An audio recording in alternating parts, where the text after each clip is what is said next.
Okay, so earlier this morning, and I apologize, I was probably talking a little bit quiet to people still sleeping in the house, and it was early, about 6 a.m. The cider, apple cider has stabilized and is more towards room temperature, probably somewhere around the upper 70 degrees. I've got, this is the hydrometer I was talking about earlier. I have not yet taken a reading, so maybe we'll catch that on the video here. I have water boiling now in my handy little Bodum kettle. These are impossible to find anymore, but I'm just going to, this came out of the sanitizer solution over here. Again, I can't express how important that is. You know, sometimes you got to do dishes, clean the sink a little bit, and you know, do what you need to make a sterilized area here. So I'm going to add, I believe it will end up being half a cup of the boiling hot water. Turn that off.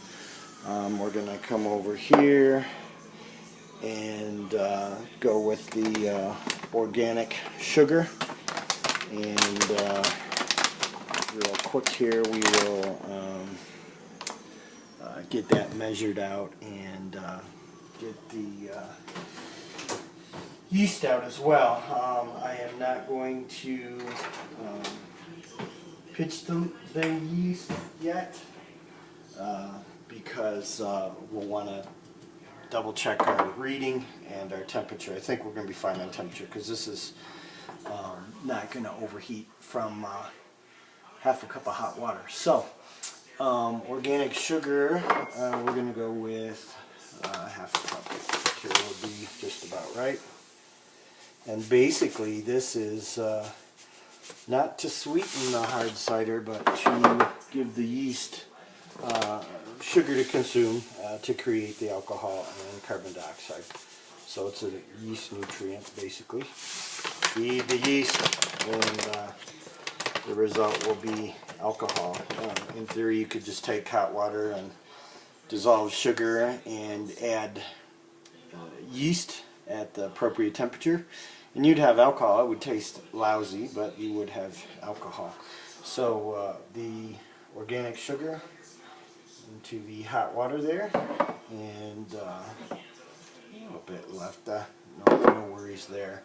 And I'm going to give that a quick stir, a little stir here, and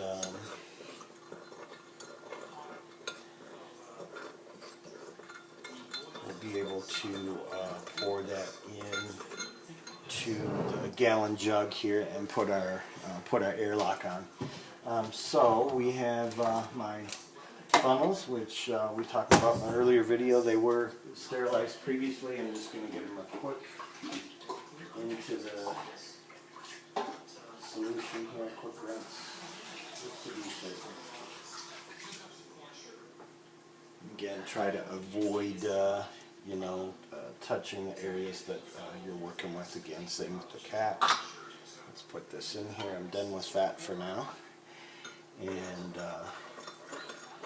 this is looking pretty good here. So what we're going to do is go ahead and add this. Just take a little time to dissolve. I'm actually thinking of I don't want to add more heat at this point. So let's do this. Let's go ahead and give this a pour in here.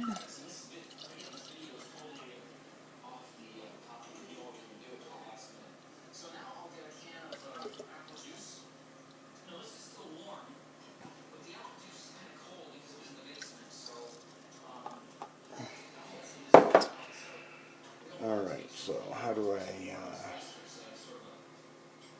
guess I can't switch this to the other view here, and for sake of not having to add another video here, I'm going to give this a bit of a stir, and we'll put the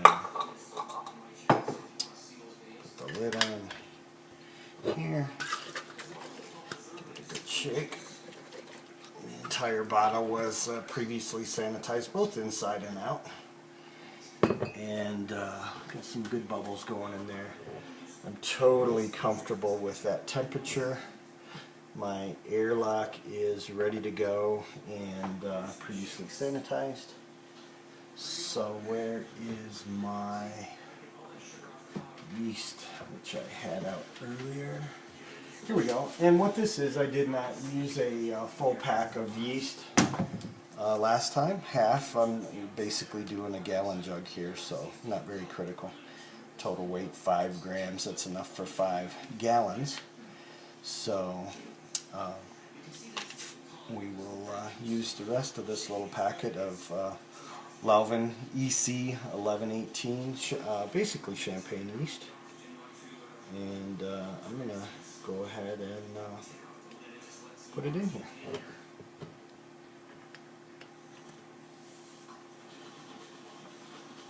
Now, it's not necessary to stir in the yeast, but I'm kind of a big fan of giving it a good shake, help oxygenate. The process works better with oxygen, of course. And you will see that the yeast is stirring all around in there. It will start to rise here in a little bit. It's time to put the airlock on. I think I am going to top off the 1 gallon jug just a little higher. It doesn't get too violent. You know, last time it bubbled great, off-gassed, and did what it needs to do to ferment, and didn't need a lot of extra headspace. So we're going to go with more like that, and that's probably about where you would get a factory fill from your 1 gallon jug there. So getting a little bit left over. That's part 3 of making hard cider. This is Dan in Colorado Springs. Later we'll take a little look at the airlock and see what kind of action we're getting out of that. I'm going to do a little more tidying up. I did want to get a reading. Here's the problem. Something I'm a little concerned about with the hydrometer is I think it's going to fall down in below the, in fact, may not even work in a gallon jug, so I hesitate in dropping that in there. What I'm going to do is sanitize this real quick and use the chart, take a reading. I guess this will be my my test tube here, so that's going to take an extra minute. But I think we're good for now. I'll report back what the initial reading was, and then we'll get another one after fermentation. Okay.